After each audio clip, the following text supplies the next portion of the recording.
Today, we'll talk about explosions. Pyrotechnics involve reactions to turn potential energy in the form of chemical bonds, heat, hot expanding gases, and kinetic energy. Many explosives are created by combining ingredients. Dynamite is a combination of TNT and nitroglycerin. Another example is gunpowder, which contains nitroglycerin and nitrocellulose. The gunpowder burns very fast and it doesn't detonate like TNT. What these two have in common is the creation of lots and lots of hot expanding gases. When a mixture is created to do this, two key ingredients are needed: fuel and oxidizer. Gunpowder is a Class B explosive because it burns, but it won't necessarily explode unless it's combined. When a gun is fired, the propellant burns incredibly fast, but it doesn't explode because of the way it's packed. You'll still hear a loud noise when the pressure sends the bullet flying out. But if you set up the same amount of gunpowder outside the gun, it'll burn fairly quietly. This is due to the fact that it's outside a gun barrel, which means that the hot gases can dissipate quickly. But remember, safety first.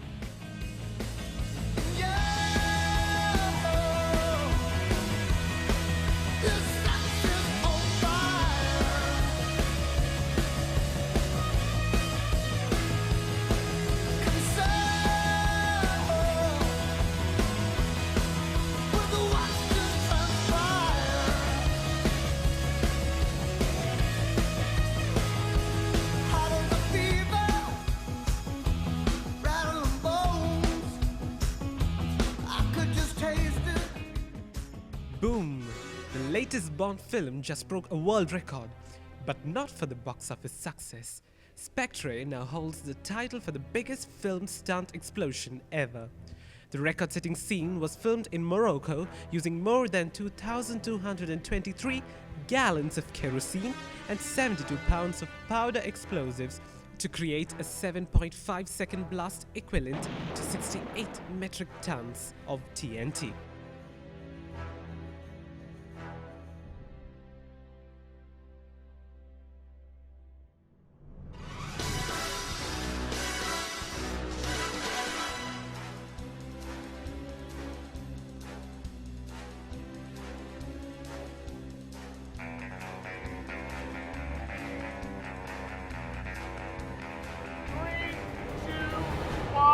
Action!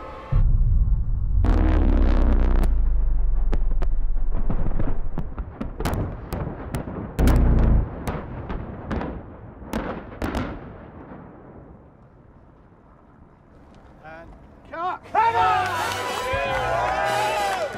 All one shot. Come up the stairs. Line of dialogue. Largest explosion in the history of movies. Exit frame. Cut.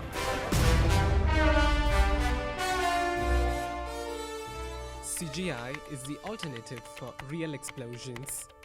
Computer-generated smoke and fire started looking very nice in movies because of an algorithm that was developed to deal with fluids and swirls. This is actually the icon that you would draw for a stream rising up from the mug. When you want to do something larger, like a house on fire, there are smaller swirls that are layered on top of the larger swirls to sell the idea that something much larger is going on. These algorithms take a very long time to compute.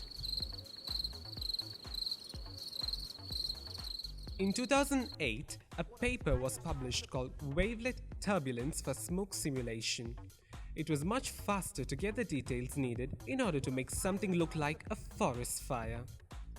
DreamWorks was working on Monsters vs. Aliens and used this tool for the final sequence. That was the first time we got to see it on the screens. It was used during the train crash sequence in Super 8.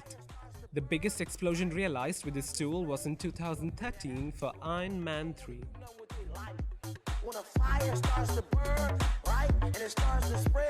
Well, now, let's take a look at squibs.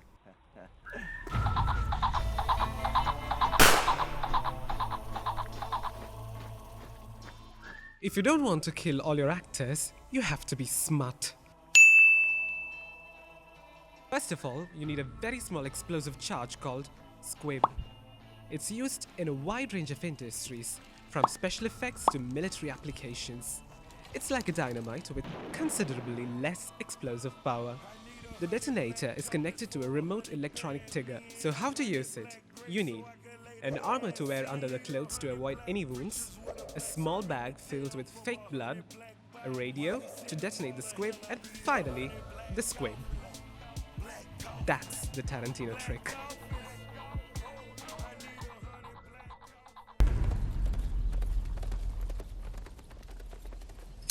Sure that's him? Yeah, Positive?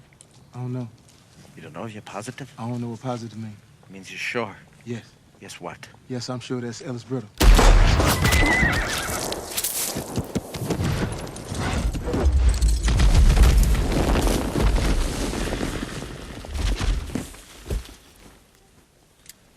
Okay guys, we've finished for now.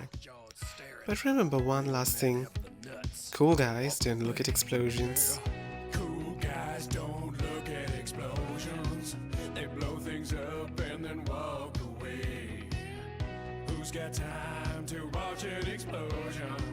There's cool guy areas that they have to walk to. Keep walking.